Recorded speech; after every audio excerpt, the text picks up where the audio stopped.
Putri Mariam dengan NIM 2023010093. Di sini saya akan menjelaskan tentang reproduksi tulisan sebagai proyek kuliah Bahasa Indonesia dan Budaya. Di sini ada pengertian reproduksi tulisan. Nah, reproduksi tulisan ini merupakan karya tulis ilmiah yang disusun atau ditulis berdasarkan karya ilmiah yang sudah ada sebelumnya. Nah, dalam reproduksi tulisan terdapat ringkasan, ikhtisar, abstrak, sinopsis, dan sintetis. Nah, reproduksi tulisan juga dapat diartikan memunculkan kembali gagasan dari suatu teks acara sederhana dengan menggunakan bahasa sendiri. Ada juga di sini tentang pengertian ringkasan. Nah, pengertian ringkasan ini adalah menyajikan karangan atau peristiwa panjang dalam bentuk yang singkat dan efektif. Ringkasan atau precis merupakan upaya menyajikan tulisan yang panjang dalam bentuk singkat dan padat. Nah, kata precis berarti memotong atau memangkas. Dalam meringkas, keindahan gaya bahasa, ilustri, serta penjelasan-penjelasan yang terperinci dihilangkan sehingga benar-benar menjadi satu tulisan tanpa hiasan. Ada 5 tahapan membuat ringkasan. Nah, ada 5 tahapan. Yang pertama ini ada membuat ringkasan secara berurutan. Yang kedua, ada memahami teks dengan baik. Yang ketiga, ada tidak mengubah isi teks aslinya. Yang keempat, ada mencatat gagasan utama atau gagasan yang penting atau menggarisbawahinya dengan cara digaris bawah gitu.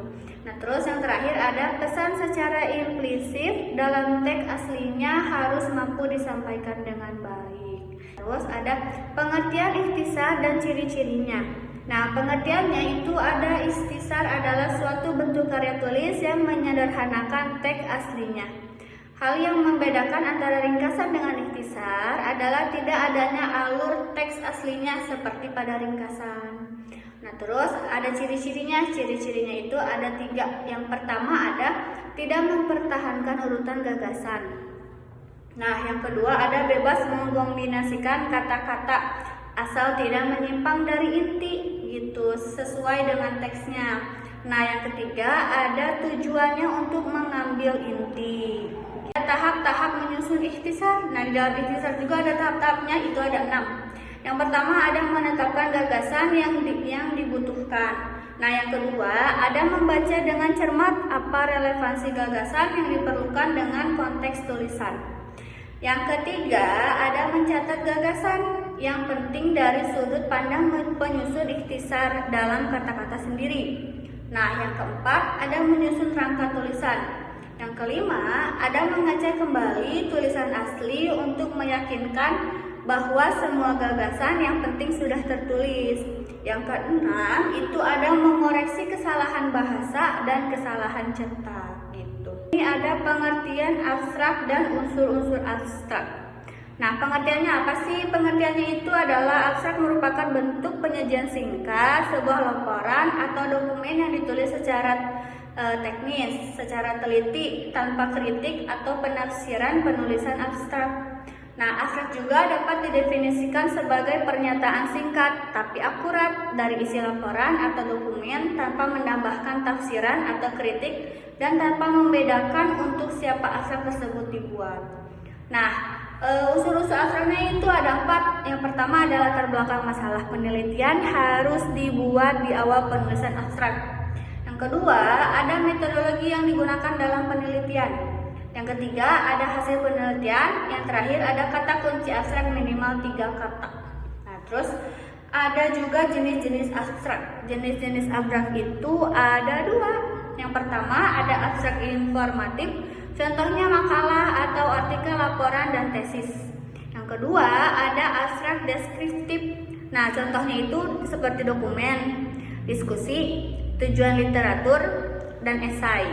Ada pengertian dan fungsi sinopsis. Nah, pengertiannya adalah sinopsis adalah rangkuman atau garis besar sebuah naskah yang menggambar isi dari sebuah film atau buku yang dilakukan secara konkret maupun secara abstrak. Nah, menurut KBBI, sinopsis adalah karangan ilmiah yang biasa digunakan bersama dengan karangan asli yang menjadi dasar sinopsis. Nah, ada fungsinya. Fungsinya itu ada 3. Yang pertama itu memberikan informasi singkat atau gambaran isi cerita dari buku tersebut. Nah, yang kedua ada memberi gambar yang sederhana dan jelas tentang urutan, kronologi, cerita dalam naskah atau buku. Yang terakhir ada sebagai prolog atau epilog dari suatu karya tulis juga naskah yang akan dipentaskan gitu. Sinopsis juga ada ciri-ciri dan langkah-langkahnya. Cirinya yang pertama ada plot. Plot itu harus disusun secara kronologis, akurat, dan ringkasannya harus diidentik dengan plot aslinya gitu, nggak boleh beda. Nah, yang kedua ada bahasa yang digunakan menekankan aspek persuasif.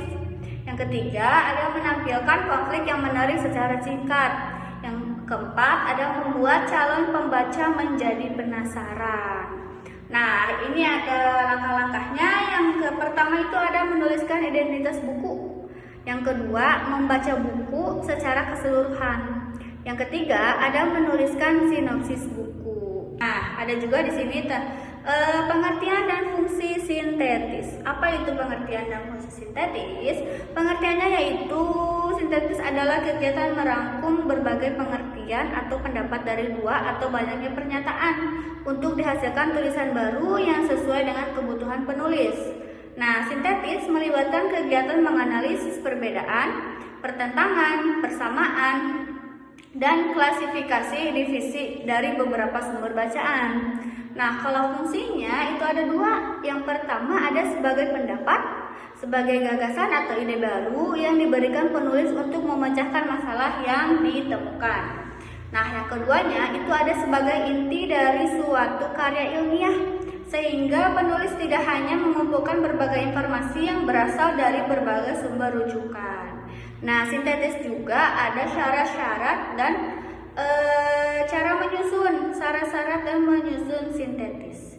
Nah, syaratnya itu yang pertama ada penulis harus objektif dalam mengutip pendapat ahli.